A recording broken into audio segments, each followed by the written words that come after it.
Señoras, señores, bienvenidos una semana más a nuestro programa Identidad. Vamos, en estos programas, como les avisábamos hace un par de semanas, queremos profundizar, averiguar, saber un poquito más acerca de quiénes somos los judíos, qué somos los judíos, esa pregunta que muchas veces es difícil de responder. Y lo hacemos de la mano de la profesora Tova Schwartzman. Tova, una semana más, muchas gracias por atendernos. ¿Cómo estás? Muy bien, y gracias a ti por otro programa. La verdad que encantada de poder seguir indagando juntas. Pues sí, la verdad es una sensación casi de arqueología esto que estamos haciendo, ¿no? Como que salen cosas de que uno le da un poquito a la tierra y salen un montón de cuestiones. A veces es hasta difícil ordenarse, pero bueno, vamos a ir allá. Hoy me proponías hablar acerca de los mitos, de los grandes relatos. De alguna manera esos mitos, esos grandes relatos que han ido conformando la personalidad o conformando la identidad de los pueblos. Me estabas diciendo que hay una gran ausencia de ellos en la historia contemporánea, en la actualidad, pero sin embargo, de algún modo, el judaísmo sigue fundamentándose en esos relatos, ¿no? Esa cosa reiterativa. Pues estaba pensando, por ejemplo, el Pesaj, que es todos los años contamos la salida de Egipto como si hubiera cambiado de año a año. Ese mito es esencial realmente para la construcción de la personalidad. Mira, yo voy a tomar una palabra de tu comentario recién, que es arqueología. Uh-huh. Y es una palabra importante porque los arqueólogos justamente intentan reconstruir lo que hubo, hurgando en la tierra, por supuesto, pero muchas veces se ha usado esta palabra, arqueología, también en un sentido más simbólico, la arqueología de los conceptos, hurgando también en de dónde surgieron. Uh-huh. Y hay también una palabra cercana que es genealogía de los conceptos. Uh-huh. Y entonces, uniéndolos, yo diría que hoy en el mundo, me parece, hay, no es que solo me parece a mí, a través de muchos autores, hay una carencia de relatos, de lo que se llama grandes relatos con mayúscula, uh-huh. Que es lo que nosotros llamamos mitos, pero más que el mito tomado en su vertiente griega, aunque también es importante, es el gran relato transmitido, y ese gran relato tiene algunas características. No es que cualquier relato es el que se transmite, uh-huh. Y tiene algunas características que ya Lévi-Strauss la descubrió, por decirlo así. Tenemos de él Estructuras elementales del parentesco y otros libros que nos muestran en realidad que estos grandes relatos tienen una estructura muy parecida, uh-huh. Y que él llama a los personajes y a las situaciones de estos grandes relatos mitemas. De mitos, ¿no? Uh-huh. De mitos, y entonces los pedacitos que forman este mito se llaman mitemas, serían como elementos del gran relato. Uh-huh. Y tú vas a ver que todos los mitos tienen una estructura parecida, con un argumento, con un héroe, con un final, uh-huh. Con una, digamos así, una moraleja abierta, uh-huh. Pero estos mitos son los que sostienen algún tipo de pertenencia simbólica para los seres humanos. Yo creo que el judaísmo ha conservado por sus textos estos grandes relatos, algunos al revés, te tengo que decir, algunos al revés. Uh-huh. Están muy emparentados estos grandes relatos con los cuentos infantiles también, como decía Bettelheim. Tú decías en el programa anterior, vamos a retomar a Bettelheim. Y bueno, sí, Bettelheim ha escrito un libro muy lindo que se llama Psicoanálisis de los cuentos de hadas, uh-huh. Donde él también toma estos cuentos, tales como los mitos, con una estructura determinada, y esa estructura está presente en el judaísmo. Y esa estructura tiene que ver con 3 preguntas fundamentales para el sujeto humano. Una de las preguntas, quizás la que comienza, digamos, con esta serie de preguntas que son pocas, muy pocas, es ¿de dónde venimos? Uh-huh. ¿Cómo es nuestra vida en el mundo en la sexualidad? Uh-huh. ¿Y qué es la muerte? Son como 3 preguntas bases. Por supuesto, de ellas se derivan muchas más. Uh-huh. Pero a esta primera, ¿de dónde venimos? Como a las otras 2, el judaísmo tiene para ofrecer un relato. Y yo quiero hacer la diferencia entre un relato de un hecho objetivo y de la comprobación. Había un libro hace mucho tiempo que se llamaba Y la Biblia tenía razón. Yo puedo decir hoy que es un libro malo, Ajá. pero puedo decirlo porque la Biblia tenía razón. Tenía que ver con comprobar científicamente lo que la Biblia dice. Ah, bien. Y en realidad la Biblia no comprueba nada científicamente, sino que es un enorme relato lleno de otros relatos. Uh-huh. Te voy a dar un ejemplo. Por favor. Que muchas veces es muy gracioso. Si tú tienes que contar tu propio nacimiento, yo te preguntaría, bueno, cuenta tu propio nacimiento. Y entonces tú me dirás, tu propio nacimiento, seguramente, ¿cómo te lo contaron? Porque sí, obvio que tú no tienes memoria en el momento que naciste. Que creo que no estaba, yo había salido ese día, pero sí. Ese día no estaba. Ese día había salido, sí. Pero si yo le pregunto al médico que atendió tu propio nacimiento, esa memoria que él tiene es otra memoria. Va a decir sexo femenino, 3 kilos 600, si naciste un poquito gordita, 2 kilos 600, nacida a tal hora en tal hospital. Uh-huh. Y son 2 relatos, los cuales no se contradicen.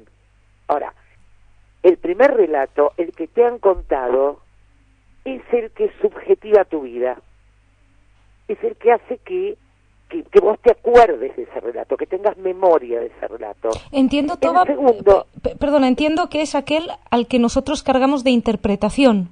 Así es, uh-huh, porque el relato ya es una interpretación, no es un hecho. Okay. Esto es lo que está muy bien lo que tú aclaras, porque el relato en sí ya es una interpretación. Uh-huh. Si yo tengo que contar mi propio nacimiento, bueno, me acuerdo que en realidad no me acuerdo, uh-huh, que yo he nacido en carnaval. Ahora, ya eso es una interpretación porque mi madre y mi padre me han dicho, tú has nacido en carnaval, uh-huh, en febrero. Ahora, por supuesto que al médico que me ha atendido no le importa eso. Uh-huh. No dice, ha nacido en carnaval. Pero esto que tú dices es muy importante. El relato ya es una interpretación, no uh-huh, es el hecho. Bien. Y luego uno se pasa la vida reinterpretando ese relato. Ajá. Es una segunda interpretación. Se pasa la vida quizás preguntando o preguntándose a sí mismo qué lugar ocupo entre mis hermanos, cómo ha sido el nacimiento mío en la familia, de distintas maneras, obviamente que uno no lo pregunta así. Uh-huh. Entonces, este relato del nacimiento mítico, porque verdaderamente es mítico en el sentido que tiene una estructura, uno siempre se siente como único cuando ha nacido, y los niños están muy interesados en saber cómo han nacido, no tanto por el tema de lo científico, el espermatozoide que se une con el óvulo, no, ellos quieren saber qué cuentan sus padres de ese nacimiento. Uh-huh. Y en ese sentido, el contar de sus padres, más allá del contenido, ya es una transmisión, aunque los padres no sepan que están transmitiendo un deseo. Muchas veces los padres dicen, y nosotros te esperábamos para septiembre y naciste en agosto, pero ese te esperábamos es algo que le da al niño una ubicación. Entonces, si tú ves la Biblia, por decir una de las fuentes, porque no es la única, o el Talmud, digamos, acunando a la Biblia, porque el Talmud la acuna, la mete adentro, está lleno de relatos de nacimientos. Todos, por supuesto, que son nacimientos de gente que va a tener alguna importancia después, como nosotros, de la misma manera. Nosotros vamos a tener importancia en nuestra vida y bueno, tenemos una historia que ese gran relato, por decirte un ejemplo, el relato del nacimiento de Moisés ha sido, digamos, materia de, no solamente de análisis textual, sino de chistes, de humor, de filósofos, de psicoanalistas. Freud mismo escribió un tratado importantísimo, El hombre Moisés y el monoteísmo, donde el relato del nacimiento del héroe, ¿sí? Como Otto Rank lo decía, el relato del nacimiento del héroe es muy importante para las culturas. Y entonces, esto que tú dices de Pesaj, en Pesaj, en la Agadá, no se recuerda el nacimiento de Moisés. En la Agadá. Pero a los niños les es muy grato escuchar el nacimiento de Moisés. La canastita y la princesa. Y en ese sentido, el relato del nacimiento de Moisés... Y que lo querían matar. Claro. Bueno, no tiene muchas diferencias con el nacimiento de Jesús. Bueno, estaba escuchándote, de hecho, me estaba acordando de un libro de Joseph Campbell, que es el análisis del mito. El héroe de las 1000 caras, y donde precisamente habla de eso, ¿no? Del mismo héroe, pues vestido de ropajes distintos, y cómo los mitos se reproducen y son siempre el mismo, incluso en todas las sociedades. Él analiza un montón de relatos y de sociedades distintas y sus relatos, y la del nacimiento del niño que va a ser perseguido y que se salva porque es salvado por las aguas, es un clásico. Sí, y yo te diría que eso, ¿por qué toca al sujeto humano? ¿Por qué lo toca en lo profundo de su ser? Porque el relato o el mito reproducen, vamos a decirlo entre comillas, algo que al sujeto le pasa verdaderamente, que es el peligro de nacer. El peligro de nacer está presente en cada uno de nosotros, aunque no lo sepamos. Salimos de la panza de la mamá a un mundo, digamos así, de otra, con aire, cuando no estábamos con aire adentro de la panza. No lo vamos a llamar trauma de nacimiento, pero si quieres lo llamamos trauma de nacimiento. Pero es un impacto muy grande el salir al mundo. Y entonces, digamos, si el judaísmo ofrece esta forma de relato, humorísticamente te digo que la ofrece al revés. En general, los príncipes nacen en una casa, digamos, de príncipes, y luego por distintas circunstancias son abandonados, y luego vuelven a ser reyes.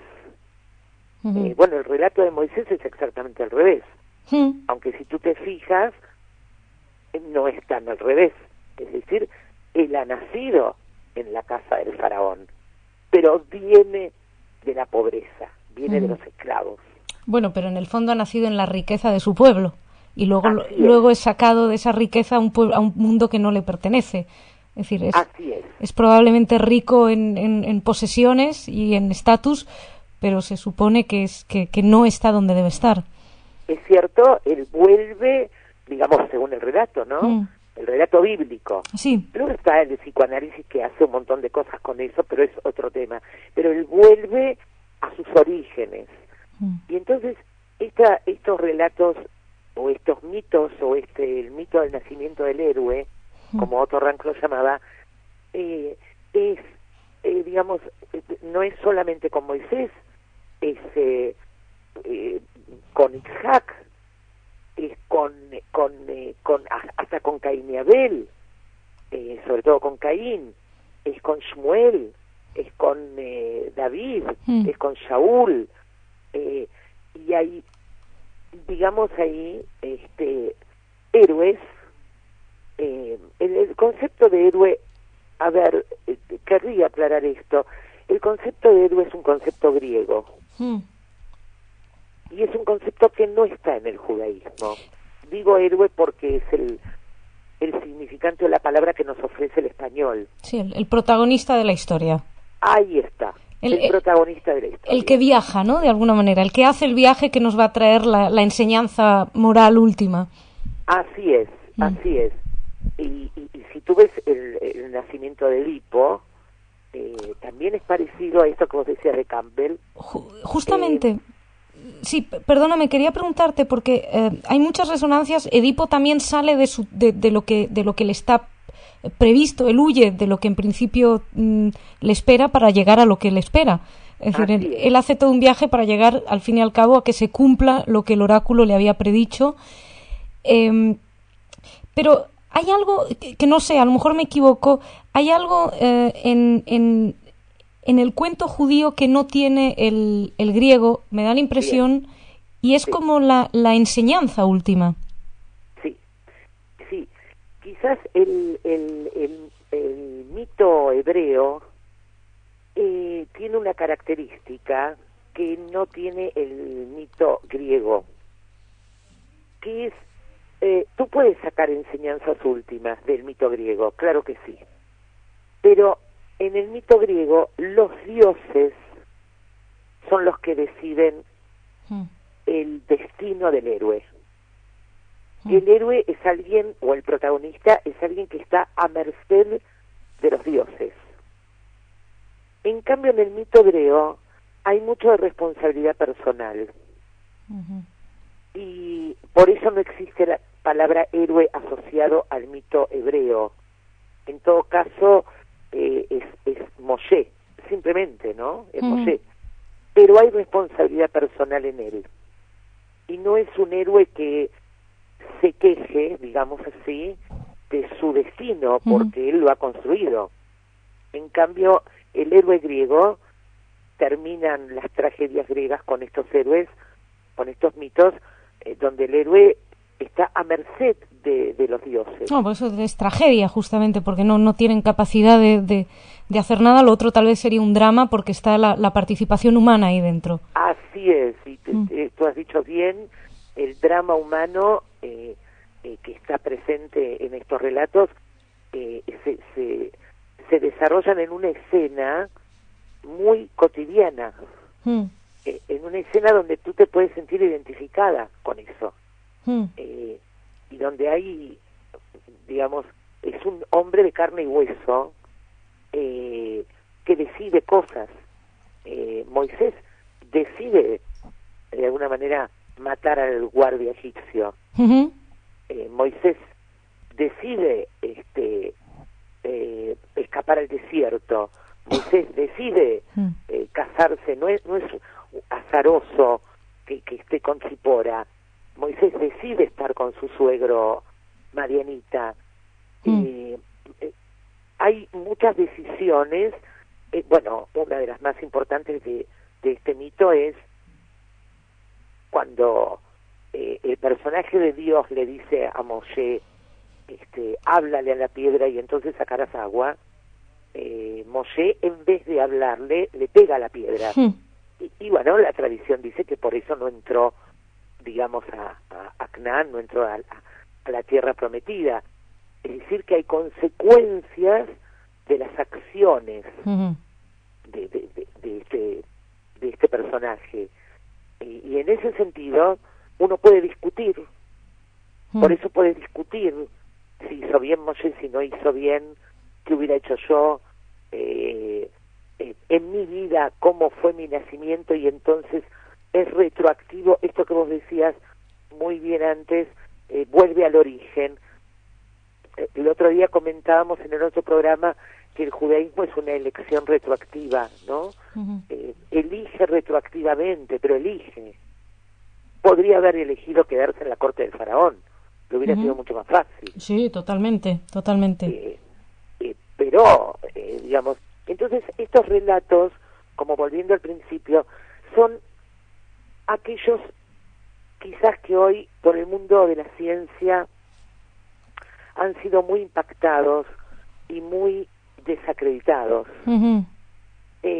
Desacreditados porque se han combinado con, bueno, si la ciencia, que es el nuevo Dios, hoy la ciencia es nuestro nuevo Dios, si la ciencia dice que no fue así, entonces no fue así. Cuando el relato tiene otra lógica totalmente distinta. La ciencia dice que fue así, y yo también digo que fue así. Es curioso porque a la ciencia no se le ocurre rebatir Caperucita, por ejemplo. Sin embargo... pero no, claro, no le interesa. No se le ocurre, no le interesa y haría muy bien en interesarse. Sí, no, decir, nunca Pulgarcito nunca tiró unas miguitas de pan por su camino. Sin embargo, sí que interesa el desmontar los mitos religiosos, ¿no? Así es. Quizás porque la ciencia aparentemente quiere despegarse de la religión, pero yo creo que la ciencia tiene en sí misma algo de religión, que es la creencia absoluta en el saber posible. Claro. Como un horizonte en donde todo se puede saber. Y entonces, bueno, digamos que lo religioso no está... Por eso tú vas a ver que la religión muchas veces quiere parecerse a la ciencia. No es contradictorio, aunque aparentemente sí, pero no es contradictorio. Sí, no tiene por qué estar en pugna, ¿no? Lo uno con lo otro. De ninguna manera. Ahora mientras estabas comentando, vuelvo un pelín para atrás, doy un mini saltito, porque estabas hablando de los mitos y a mí hay algo que me ha llamado siempre mucho la atención. De alguna manera construimos en el judaísmo nuestra identidad a través de esos relatos, pertenecemos a un pueblo que surge de estos relatos, o por lo menos lo conocemos a través de estos relatos, y hay un relato concreto que es fundacional, que es fundamental, que es el de Israel, Jacob. Y siempre, yo me acuerdo, yo de chiquita me impresionaba mucho ese libro, ese relato, porque al fin y al cabo ahí el héroe, Israel, quien será Israel, de donde saldremos todos los judíos, es el que en primer lugar engaña al padre, le roba al hermano y después se pelea con Dios. Que por eso somos el pueblo elegido. Por eso estamos pagando las culpas durante tanto tiempo. Es un relato que también a mí me ha llamado siempre la atención, porque si lo juzgamos a Jacob hoy, y bueno, la verdad que no era demasiado ético. No, la verdad es que no. Bueno, su mismo nombre lo indica. Yaakov quiere decir el torcido. ¿Ah, sí? Sí. Akev es el taco del zapato. Yaakov es el torcido. El que tiene un pie mal. Igual que Edipo. Edipo quiere decir eso. Edipo quiere decir con pie torcido. Israel, que es cuando se cambia el nombre, quiere decir yashar a los ojos de él, es decir, el derecho a los ojos de Dios. O sea que hay aquí, al igual que en Edipo, vamos a decir así, un nacimiento un poquito torcido. El Talmud lo explica muy graciosamente y dice que en realidad es porque estaba, digamos, Isaac lo agarró por el tobillo y entonces torció un poquito. Pero no es casual que Edipo también quiere decir pie torcido. Pero es curioso, ¿no?, que lo fundacional no sea lo más ético. Estaba pensando también en las 12 tribus de Israel, que vienen de los hijos, precisamente, de Jacob, que venden al hermano.